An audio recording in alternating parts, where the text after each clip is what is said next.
بسم اللہ الرحمن الرحیم۔ شروع کرتا ہوں اللہ کے پاک نام سے جو بہت بڑا مہربان نہایت رحم والا ہے۔ دوستوں، بہنوں، بھائیوں، بزرگوں، تاریخ اسلام میں اسلامی جنگجوؤں کی سیریل میں ہم طارق بن زیاد کی 15 نمبر قسط میں ہم آپ کو خوش آمدید کہتے ہیں۔ دوستوں، بہنوں، بھائیوں، بزرگوں، کل ہم بیان کر رہے تھے کہ رازرک جہاں پہ وہ میدان میں مقابلے کرایا کرتا تھا وہاں پہ موجود ہے، اور وہاں کا جو بادشاہ ہے وہ بھی تھا، اور اس موقع پر رازرک اپنی جگہ سے اٹھ کر اس شاہ نشین کے سامنے آیا، اس تختہ کے سامنے آیا جس پر ہسپانیہ کا بادشاہ عطیشہ اپنے اہل خانہ کے ساتھ بیٹھا ہوا تھا۔ پھر رازرک نے مؤدب ہو کر اپنی گردن کو خم کرتے ہوئے عطیشہ کو مخاطب کرتے ہوئے کہنا شروع کیا تھا کہ اے بادشاہ، آج کے اس مقابلے میں میدان کے اندر ایک نیا خونخوار جوان اور تیغ زن لایا ہوں، اور میری خواہش ہے کہ اس نئے تیغ زن کا مقابلہ صرف ان دونوں جوانوں سے کرایا جائے جو ہمیشہ ان مقابلوں میں اول اور دوم آتے رہے ہیں۔ اس نئے آنے والے تیغ زن کا نام طریف بن مالک ہے، اور یہ بربر ہے اور افریقہ سے یہاں آیا ہوا ہے۔ اسے آپ کے داماد اور آپ کی نواسی فلورنڈا کے باپ کاؤنٹ جولین نے بھیجا ہے۔ یہ مسلمان ہے اور افریقہ کے مسلمان حاکم موسیٰ بن نصیر کے بہترین جنرلوں میں سے ایک ہے۔ یہ طریف بن مالک کا کاؤنٹ جولین کا ایک خط بھی میرے نام لے کر آیا، اور اس خط میں کاؤنٹ جولین نے اس طریف بن مالک کی تیغ زنی اور اس کے بہادری کی بے حد تعریف کی ہے۔ اس کے علاوہ افریقہ کے یہ جوان فلورنڈا کے نام ایک خط اور کچھ سامان بھی لے کر آیا۔ اس انکشاف پر قریب بیٹھی ہوئی بادشاہ کی نواسی فلورنڈا چونکی اور رازرک کو مخاطب کرتے ہوئے کہا، وہ نوجوان کہاں ہے جو افریقہ سے آیا اور جسے میرے باپ نے اسپانیہ روانہ کیا ہے؟ اسے یہاں بلاؤ تاکہ میں اسے پوچھوں کہ وہ میرے لیے کیا چیزیں لے کر آیا۔ اپنی نواسی کی یہ گفتگو سن کر اسپانیہ کے بادشاہ عطیشہ کے چہرے پر ہلکی ہلکی مسکراہٹ نمودار ہوئی۔ پھر اس نے رازرک کو مخاطب کرتے ہوئے کہا، جس جوان کی تم نے میرے سامنے تعریف کی ہے اور جس کا مقابلہ تم اول اور دوم آنے والے جوان سے ہی کرانا چاہتے ہو، اور جو کاؤنٹ جولین کی طرف سے میری نواسی فلورنڈا کے لیے کوئی پیغام یا سامان لے کر آیا ہے، اسے اپنے ساتھ لے کر آؤ اور میرے سامنے پیش کرو۔ بادشاہ کے حکم پر رازرک فوراً وہاں سے ہٹ گیا، تیز تیز چلتا ہوا اور وہاں آیا جہاں طریف بن مالک بیٹھا اس کا انتظار کر رہا تھا۔ رازرک نے اس کے قریب آ کر جلدی جلدی اس کو مخاطب کرتے ہوئے کہا، اے ابن مالک، اٹھ کھڑے ہو، تمہیں بادشاہ نے طلب کیا۔ میں نے اس کے سامنے تمہاری تعریف کی تھی اور اس سے التجا کی تھی کہ تمہارا مقابلہ صرف اس میدان کے اندر اول اور دوم رہنے والے جوانوں سے ہی ہو۔ میں نے اس پر یہ بھی انکشاف کیا کہ اس طریف بن مالک کو کاؤنٹ جولین نے میرے نام ایک توصیفی خط دے کر بھیجا ہے، اور یہ کہ کاؤنٹ جولین کی بیٹی فلورنڈا کے لیے کچھ سامان بھی لے کر آیا ہے۔ میں نے اسپانیہ کے بادشاہ عطیشہ پر یہ بھی ظاہر کر دیا کہ تم بربر ہو اور مسلمان ہونے کے ناطے ساتھ ساتھ افریقہ کے مسلمان حاکم موسیٰ بن نصیر کے بہترین جنرلوں میں سے بھی ایک ہو۔ اب تم اٹھو، جو سامان تم فلورنڈا کے لیے لائے ہو وہ بھی سنبھالو اور میرے ساتھ بادشاہ کے سامنے پیش ہو۔ اس پر طریف بن مالک فوراً اٹھ کھڑا ہوا، اور وہ چرمی خرجین بھی اس نے اٹھا لی تھی جس میں فلورنڈا کے لیے سامان تھا جسے اس کے باپ کاؤنٹ جولین نے بھیجا تھا۔ جب رازرک کے ساتھ طریف بن مالک اسپانیہ کے بادشاہ عطیشہ کے سامنے آ کھڑا ہوا تو اس موقع پر فلورنڈا نے بولتے ہوئے کہا، میں سبتا کے حکمران کاؤنٹ جولین کی بیٹی فلورنڈا، میرے باپ کی طرف سے تم کیا سامان لے کر آئے ہو؟ اس پر طریف بن مالک نے پہلے چرمی خرجین فلورنڈا کے حوالے کی، پھر اپنے لباس کے اندر سے کاؤنٹ جولین کی طرف سے دیا ہوا خط بھی فلورنڈا کو دے دیا تھا۔ فلورنڈا فوراً اپنے باپ کا خط کھول کر پڑھنے لگی تھی، اور اس کے ساتھ ساتھ اکلیما اور اس کی ماں الیانا بھی فلورنڈا کے نام وہ خط پڑھ رہے تھے۔ اس موقع پر اسپانیہ کے بادشاہ عطیشہ نے طریف بن مالک کو مخاطب کرتے کہا، مجھے تمہارا نام طریف بن مالک بتایا گیا۔ رازرک نے تمہاری بہت تعریف کی ہے کہ تم ایک عمدہ اور نایاب قسم کے تیغ زن ہو، اور رازرک تمہاری یہ بھی سفارش کرتا ہے کہ تمہارے مقابلے میں صرف اس میدان میں اول اور دوم رہنے والے جوانوں سے کرائے جائیں۔ لہٰذا اے اجنبی، میں رازرک کی اس خواہش کا احترام کرتے ہوئے تمہارے مقابلے صرف اول اور دوم آنے والے جوانوں سے ہی کرانے کا فیصلہ کرتا ہوں۔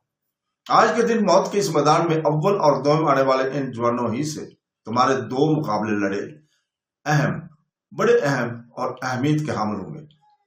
لہٰذا تم بتاؤ، مقابلہ میں اس میدان میں اترنے کے لیے تم اپنی تلوار اور ڈھال استعمال کرو گے یا ہم نئی تلوار اور ڈھال مہیا کریں؟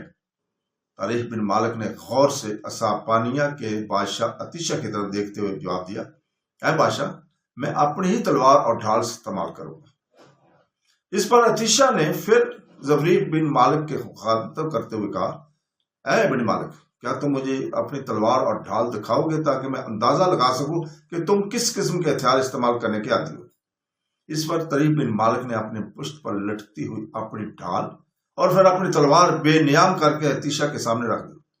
اتیشا نے تھوڑی دیر تک طریح بن مالک کی تلوار اور ڈھال کا جائزہ لیا، پھر اس نے بڑے غور سے طریح بن مالک کی طرف دیکھتے ہوئے کہا، اے ابن مالک، میں تمہیں مشورہ دوں گا کہ تم اپنی تلوار اور ڈھال کے ساتھ موت کے میدان میں مقابلے پر نہ اترو۔ اس میں تمہاری کامیابی کا آثار قطعی مشکل بلکہ ناممکن ہے، اس لیے کہ تمہاری تلوار خموار اور تمہاری ڈھال گول ہے، جبکہ یہاں پر سیدھی تلوار اور 4 کونوں والی مستطیل ڈھال استعمال کی جاتی ہے، اور مجھے اندیشہ کہ اس سیدھی تلوار اور مستطیل ڈھال کے سامنے تمہاری گول ڈھال اور خمدار تلوار مکمل طور پر ناکام ہو کر رہ جائے گی۔ لہٰذا میں تمہیں خلوص کے ساتھ مشورہ دیتا ہوں کہ اپنی اس تلوار اور ڈھال کو یہیں میرے سامنے پڑا رہنے دو۔ اس مقابلے میں حصہ لینے کے لیے ہم تمہیں سیدھی تلوار اور مستطیل ڈھال مہیا کرتے ہیں، اس طرح تم ان مقابلوں میں حصہ لینے کے قابل ہو سکو گے۔ طریح بن مالک نے اپنی ڈھال اٹھا کر اپنی کمر پر باندھی اور اس کے بعد اس نے اپنی تلوار اپنے نیام میں ڈالتے ہوئے مؤدب انداز میں اتیشا کو مخاطب کرتے ہوئے کہا، اے بادشاہ، میں اپنی اسی تلوار اور ڈھال کے ساتھ مقابلہ کروں گا، اور میں آپ پر یہ واضح کر دوں کہ ترچھی تلوار سیدھی تلوار کے مقابلے میں زیادہ کامیابی کی امید دلا سکتی ہے۔ سیدھی تلوار چلانا آسان ہے، برچھی تلوار چلانا، ترچھی تلوار چلانا مشکل اور ہمت کا کام ہے۔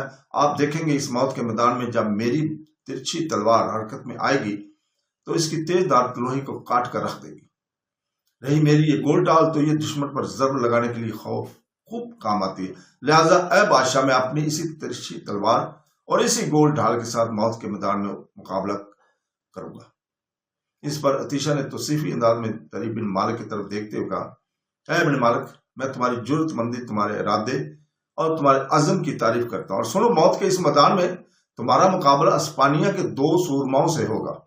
ان میں سے ایک کا نام روجر اور دوسرے کا نام رومیر ہے۔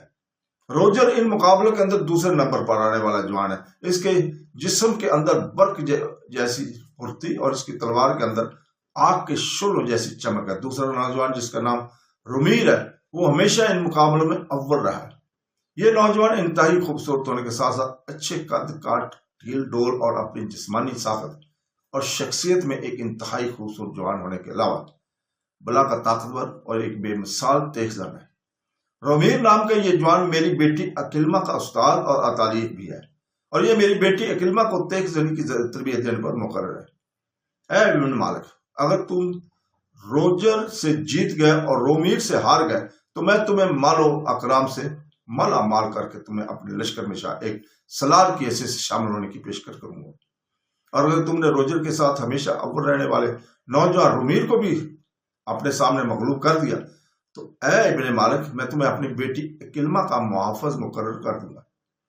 اسپانیہ کا بادشاہ اتیشا جب خاموش ہوا تو اس کے قریب ہی بیٹھی ہوئی اس کی بیٹی اکلما نے طریح بن مالک کی طرف دیکھتے ہوئے اپنے باپ اتیشا کو مخاطب کرتے کہا، اے میرے باپ، یہ بربر جوان میرا کیا محافظ بنے گا؟ میرے لیے تو رومیر ہی کافی ہے، وہی میرا استاد، میرا اتالیق اور میرا محافظ ہے، اور آپ جانتے ہیں کہ میں رومیر کو اپنی زندگی کا ساتھی بنانے کا ابھی عہد کر چکی ہوں، اس لیے وہ میری زندگی بھر کا پاسبان بھی ہے۔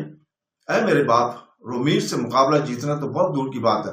مجھے تو یہ تک امید نہیں کہ طریح بن مالک نام کا یہ جوان موت کے اس میدان میں دوسرے نمبر پر آنے والے جوان روجر کا بھی تیز زنی میں مقابلہ کر سکے گا یا نہیں۔ بہرحال میرے باپ، آپ ان مقابلوں کے ابتدا کا حکم دیں تاکہ دیکھیں کہ طریح بن مالک نام کا یہ بربر جوان جو راجر اور رومیر کے سامنے کتنی دیر تک ٹھہر سکتا ہے، اور کس طرح یہ ان دونوں کے سامنے اپنے جسم اور جان کو زخم ہونے سے بچا سکتا ہے۔ تو دوستو یہاں پہ ہی ہم رکتے ہیں، کل انشاءاللہ تعالی ہم اس سے اگلی کے 16 نمبر میں ہم آپ کو اسی وقت ہم آپ کو خوش آمدید کہیں گے۔ کل تک کے لیے اجازت چاہتے ہیں۔ اللہ حافظ۔